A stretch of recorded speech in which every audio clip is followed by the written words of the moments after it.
여행의 이유. 자, 여러분들 다들 여행 가는 거 좋아해요? 어떤 여행이 가장 기억에 남아요? 얘기해보세요.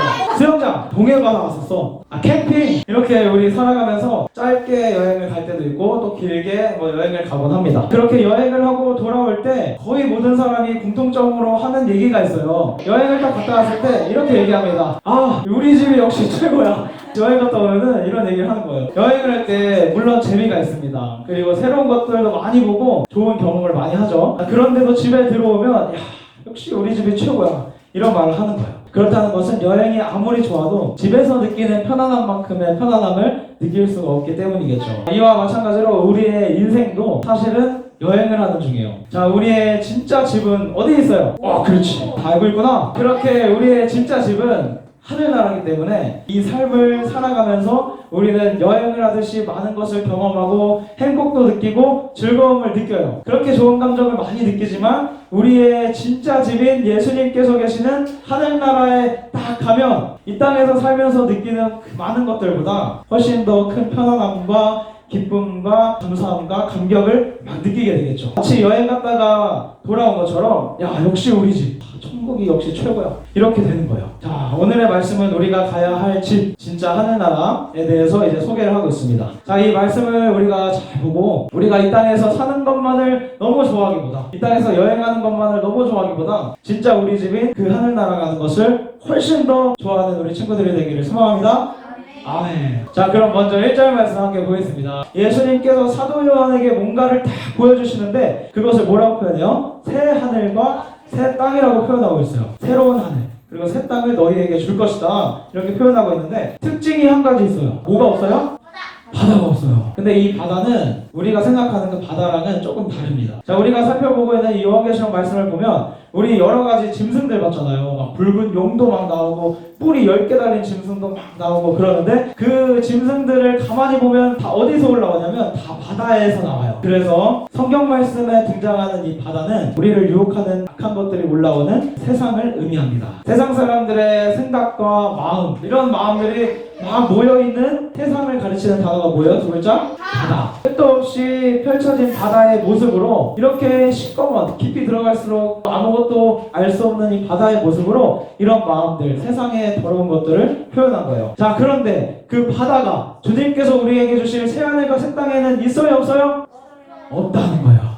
그 더러운 것들이 하나도 없고 깨끗한 것들만 남아있는 것이 주님이 우리에게 주실 진짜 집, 새하늘과 새 땅이라는 것입니다. 그렇기 때문에 우리가 진짜 깨끗한 그것을 기대하면서 살아가야 되는 것이 우리의 인생입니다. 자, 그럼 이제 이어지는 말씀, 2절 말씀 같이 봅니다. 자, 두 번째 특징이 있는데 이번에는 거룩한 성 예루살렘이 새하늘과 새 땅하고 같이 딱 내려옵니다. 자, 그런데 그 모습을 보면 어떻다 그래요? 신부가 남편을 위하여 단장한 것 같다고 합니다. 자, 여성분들을 보면은 평생에 아름답게 꾸미는 모습이 있어요. 그날이 언제일까요? 결혼식이라고 하는 날이 있습니다. 이 결혼식 때 최고의 아름다운 화장을 하죠. 하나님으로부터 내려오는 그 새로운 예루살렘 성이 이 백성들이 보기에 진짜 아름답다, 어떻게 이렇게 아름다울 수가 있을까, 이런 모습을 느꼈다는 거예요. 자, 당시에 로마 군인들이 막 공격해서 예루살렘 성이 무너지고 또 뭐까지 무너졌어요? 성전까지 다 무너졌었죠. 자, 그렇게 로마 군인들의 괴롭힘이 너무나도 심해서 다 무너지는 성을 보면서 이 백성들이 마음이 너무 아팠어요. 근데 마음을 아파할 수밖에 없는 거예요. 어떻게 군인들을 해결할 수도 없고 무너지는 것을 보면서 안타깝게 그런 마음을 가질 수밖에 없었습니다. 그러던 시기에 하나님께서 멀쩡한 예루살렘 성을 딱 보여주신 거예요. 너희들이 보고 있는 이 무너진 성 너무나도 마음 아프지, 너무나도 힘들지, 그렇지만 마지막 때는 이렇게 아름다운 성을 내가 너희들에게 줄 거야, 이렇게 하면서 하나님이 보여주신 성의 모습이 진짜 큰 위로가 됐던 것이죠. 그렇게 아름다운 모습으로 표현된 예루살렘 성을 오늘 성경 말씀에서 신부라고 표현하고 있습니다. 자, 그렇다는 것은 이것이 단순히 눈에 보이는 건물만을 얘기하는 것이 아니라 이 신부, 사람으로 표현하고 있잖아요. 그래서 신부로 표현된 이 예루살렘 성은 교회로 살아가는 우리, 신부의 모습으로 신랑 되신 예수님을 기다리는 우리들의 모습, 이 교회의 모습을 표현한 것이 이 신부라는 단어입니다. 자, 교회의 모든 사람들이 아름다운 신부와 같이 단장하게 될 날이 온다고 주님 말씀하시는 거예요. 그날을 기대하면서 우리가 살아가야 되는데, 왜냐하면 우리는 이 땅에서 살면서 영광스러운 모습이 드러날 일이 사실 별로 없어요. 아름다운 모습으로 드러나는 그런 상황들보다 힘들고 어려운 모습이 드러날 때가 훨씬 더 많습니다. 우리가 아플 때도 있고요. 우리가 어려움을 겪을 때도 있고요. 우리가 걱정할 때도 있고 고민할 때도 있고 이렇게 힘든 생각이 더 많이 들 때가 훨씬 더 많은 거예요. 자, 그렇기 때문에 오늘의 이 말씀이 우리에게 위로가 되는 거죠. 야, 그래 맞아. 예수님께서 진짜 마지막 날에 새하늘과 새 땅을 예수님께서 주실 때는 바다가 없다 그랬어. 걱정과 근심이 없다 그랬어. 그 눈물과 고통이 없다 그랬어. 그래 맞아. 세상에 더러운 것들 다 없고 깨끗한 것만 우리에게 주신다고 말씀하셨지. 이렇게 하면서 그 주님의 말씀이 위로가 되는 겁니다. 자, 세상의 사람들은 결코 알지 못하는 그 영광스러운 모습을 우리는 보게 되는 겁니다. 자, 그래서 예수님의 제자인 베드로는 이렇게 얘기했어요. 예수님을 믿는 사람들은 세상 사람들과 똑같이 할 필요가 전혀 없다는 거예요. 예수님 말씀은 야, 너희들 세상 사람들 하는 것처럼 밖에 나가서 막 머리 꾸미고 파마하고 막 염색하고 이런 거에 너무 집중하지 말고, 그리고 막 금을 차고 목걸이하고 귀걸이하고 반지하고 너무 이거에 집중하지 말고 비싼 옷 입고 막 좋은 옷 입고 하는 거에 너무 집중하지 말아라, 이렇게 얘기를 하는 거예요. 자, 그러면서 세상 사람들은 이렇게 하지만 예수님을 믿고 살아가는 우리들이 해야 되는 것이 한 가지 있다고 말씀하십니다. 이 세상에 썩지 아니하는 것들로 나를 채우라고 하는 거예요. 자, 근데 여러분 물어볼게요. 우리가 살아가는 세상에 썩지 않는 게 있어요, 없어요? 야, 우리 중에 썩지 아니하는 것은 아무것도 없어요.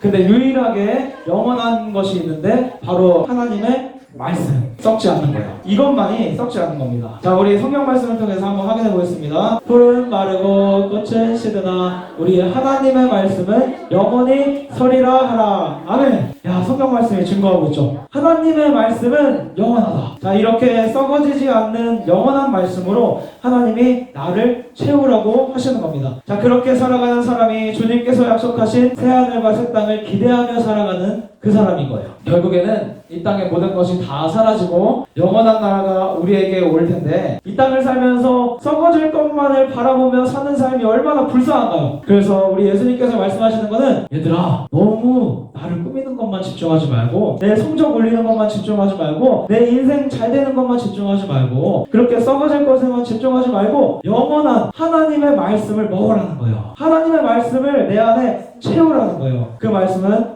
없어지지 않는다는 겁니다. 자, 이제 말씀을 정리하는데, 자, 오늘 시작하면서 여러분들에게 여행 얘기를 했잖아요. 이 여행을 가는 이유가 있어요. 여러분들 여행을 가는 이유가 다 있을 텐데 어떤 이유들이 있나요?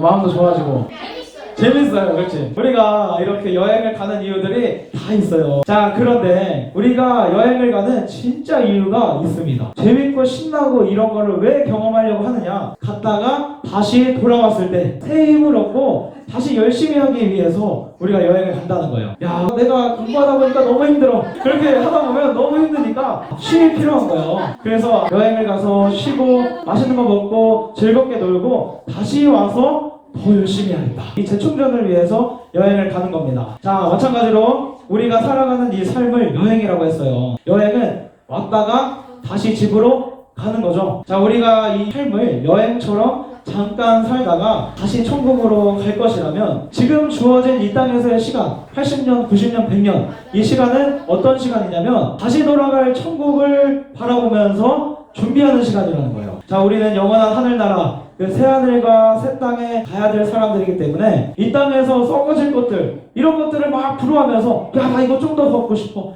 야, 나 이거 좀 더 얻고 싶어, 이거 좀 더 하고 싶어, 이런 게 우리의 삶이 아니라 하나님 뭐라 그래요? 영원한 것, 영원히 없어지지 않는 것, 하나님의 말씀, 그 성경 말씀을 내 안에 채우는 준비를 하라는 거예요. 자, 우리 모두는 천국에 가는 것을 기대하고 소망해요. 그곳에 가면 어떤 일이 있을까 궁금하잖아요. 자, 그렇다면 이 땅에서도 영원한 하나님의 말씀으로 나를 채우는 것에 힘쓸 수 있기를 바랍니다. 아멘. 자, 그렇게 해서 예수님 다시 오시는 그날에 우리 중에 한 사람도 빠짐없이 예수님 품 안에 안겨서 하늘나라에 있기를 우리 주 예수님의 이름으로 축복합니다. 아멘.